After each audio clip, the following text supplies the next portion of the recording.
প্রথমবার কাবাডি সিরিজ খেলতে নেপাল পৌঁছেছে বাংলাদেশ নারী দল। নেপালের বিপক্ষে 5 ম্যাচের সিরিজ খেলবেন শ্রাবণী বৃষ্টি রূপালীরা। 26 এপ্রিল দেশে ফিরবে বাংলাদেশ দল। সিরিজের প্রথম ম্যাচ অনুষ্ঠিত হবে 20 এপ্রিল, এরপর 21, 22, 24 ও 25 এপ্রিল সিরিজের বাকি ম্যাচগুলো অনুষ্ঠিত হবে। সবগুলো ম্যাচই হবে কাঠমান্ডুতে। বাংলাদেশের মতো নেপাল নারী দলও প্রথমবার সিরিজ খেলবে।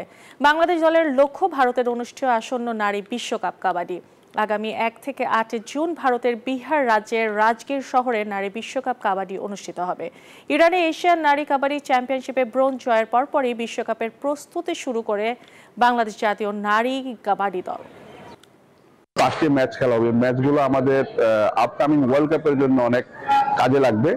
নাম্বার অফ ম্যাচ এবং প্র্যাকটিস প্রস্তুতির জন্য সবকিছু মিলে আমাদের কাজে লাগবে সেই আশায় আমরা নেপালের রেজাল্ট কি হবে জানি না, বাট এই মুহূর্তে আমাদেরকে এই টেস্টের মাধ্যমে যেই আমাদের প্র্যাকটিস সেশনটা আমাদের কোথাও লো ফল আছে কিনা এগুলো যাচাই বাছাই করার জন্য আমাদের এই প্রস্তুতি।